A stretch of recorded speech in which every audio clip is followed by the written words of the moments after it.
대통령을 지금 많은 분들이 얘기를 하시는데요. 경제 예. 대통령 같은 경우는 사실 정부가 키우는 게 아니라 민간이나 기업이 키우는 거고 정말 나라가 할 일은 교육 대통령이다. 이런 말씀을 하셨었어요. 네, 경제는 민간이 키우는 것 아니겠어요? 사실 경제 대통령 이게 안 좋은 시대에 뒤떨어진 그런 말입니다. 옛날 뭐 처음에 산업화 시대에는 국가가 경제개발 5개년 계획을 세워서 끌고 갈 때는 그때는 뭐 경제 대통령이란 말이 통했지만 예. 지금은 더 이상 아니거든요. 지금 국가가 해야 될 일이 세 가지인 거죠. 우선은 인재를 키우는 교육 개혁을 해야 되고, 그 다음은 과학 기술에 투자를 해야 되고, 그 다음에 자유 경쟁이 가능한 시장 구조를 만드는 일을 해야 되는 그 세 가지만 하면 민간에서 스스로 창의력을 발휘하고 도전해서 경제가 성장할 수 있는 거거든요. 예. 수시 전면 폐지. 왜 그런 생각을 했느냐면 부모님이 사회 경제적인 여건이 좋은 학생들이 예. 스펙을 아무래도 많이 쌓을 수밖에 없고 예. 그러다 보니까 굉장히 불공정한 거죠, 사실. 불공정하고 불평등한 거여서 이상적이지만 우리나라 현실에는 안 맞다. 평소 교육 개혁을 굉장히 강조를 하신 바 있습니다. 네. 삼프로TV나 인터뷰 채널에서도 굉장히 많이 강조를 해주셨는데요. 그 부분에 대한 설명 좀 부탁드리겠습니다. 국가의 사명, 가장 기본 중에 기본은 국민의 생명과 안전을 지키는 일이죠. 그건 너무나 당연한데요. 그 다음 두 번째로 국가가 해야 될 가장 중요한 사명이 교육입니다. 사실 교육을 통해서 인재를 양성을 해야지 그 나라가 발전할 수 있는 거거든요. 그렇죠. 특히 우리나라처럼 자원이 없고 사람만 있는 나라는 더 그렇습니다. 첫 번째가 사실 교육인 교육이죠. 셈이죠. 첫 번째는 인성교육. 인성교육, 그 다음에 두 번째는 적성교육. 적성이요. 네. 예, 그 다음에 창의교육. 창의성.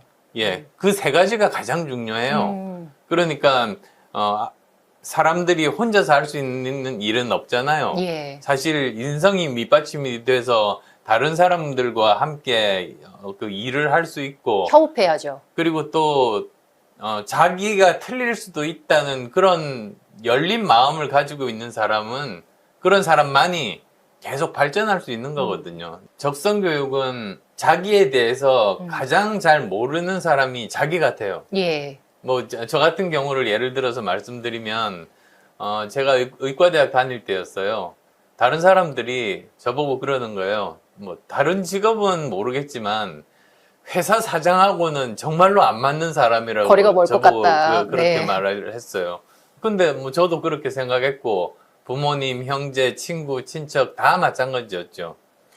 근데 결국은 제가 의사를 하면서 V3라는 백신 프로그램을 개발하셨잖아요. 동시에 7년 동안 예. 열심히 만들었어요. 새벽 3시부터 6시까지 V3 만들어서 전 국민에게 무료로 나눠주고 그 다음에 또 하루 종일 의과대학 가서 의학연구원으로서 열심히 일하고 그렇게 7년을 살다가 이제는 도저히 둘 다 못하겠더라고요. 예. 왜냐하면 바이러스가 2배씩 늘어나니까 하루 3시간으로 감당이 안 되는 거예요.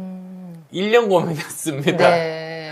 그러다가 결정한 게 의사는 저 말고도 많지만 백신 만드는 사람은 저밖에 없고 예. 우리 사회에 꼭 필요한 역할이니까 내가 만약에 이런 경영을 할 기회를 가지지 못했다면 나라는 사람에게 경영 능력이 있다는 것을 모르고 그냥 죽었을 것 같더라고요. 자기가 자기에게 줄 수 있는 가장 큰 선물은 자기에게 기회를 주는 거라고요. 기회를 주는 거.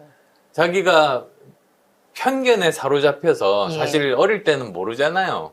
편견 때문에 막연히 이런 거 재미없어, 나한테 안 맞아, 나는 안 할 거야, 나는 이거 해야지 이렇게 해요. 사실 둘 다 경험도 없으면서.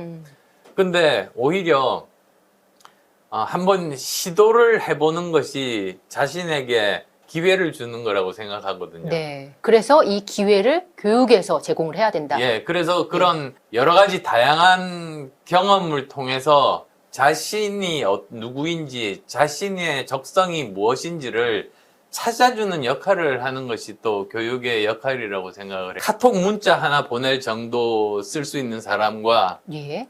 그 다음에 이런 A4지 한 장 정도의 자기 생각을 쓸 수 있는 사람과 예. 그 다음에 최소한 한 챕터 내지는 단편 소설 그 정도 쓸 수 있는 사람, 이 세 사람의 운명은 완전히 다를 거다. 그래서 이 아이들이 그냥 카톡 문자 보내는 정도의 문해력으로는 이 험난한 처음 보는 세상을 헤쳐나가기가 굉장히 힘들어요. 그래서 정말 최소한 A4지 한 장 정도의 자기 생각을 정리를 할 수 있거나 예. 또는 최소한 뭐 단편 소설 내지는 단편 수필 정도는 쓸 수 네네. 있는 그런 문해력을 가진 학생으로 키우는 게 저는 필수라고 생각합니다. 두 번째로는 사실 코딩 교육을 들고 싶은데요. 이 코딩하는 것 자체는 도구예요. 예. 문제 해결 능력을 키울 수 있게 코딩을 도구로 활용하는 겁니다. 코딩을 해본 사람은 알겠지만 네. 기계가 이해할 수 있는 코딩은 완전히 사고방식을 좀 바꿔야 돼요. 그래서 이 문제 푸는 방법을 일일이 이렇게 지시를 해줘야지 이 컴퓨터가 알아서 이 문제를 풀 수가 있거든요. 그러니까 사실은 이걸 통해 가지고 프로그래머가 되기 이전에 문제 해결 능력을 가질 수 있게 되는 거죠, 사람들이.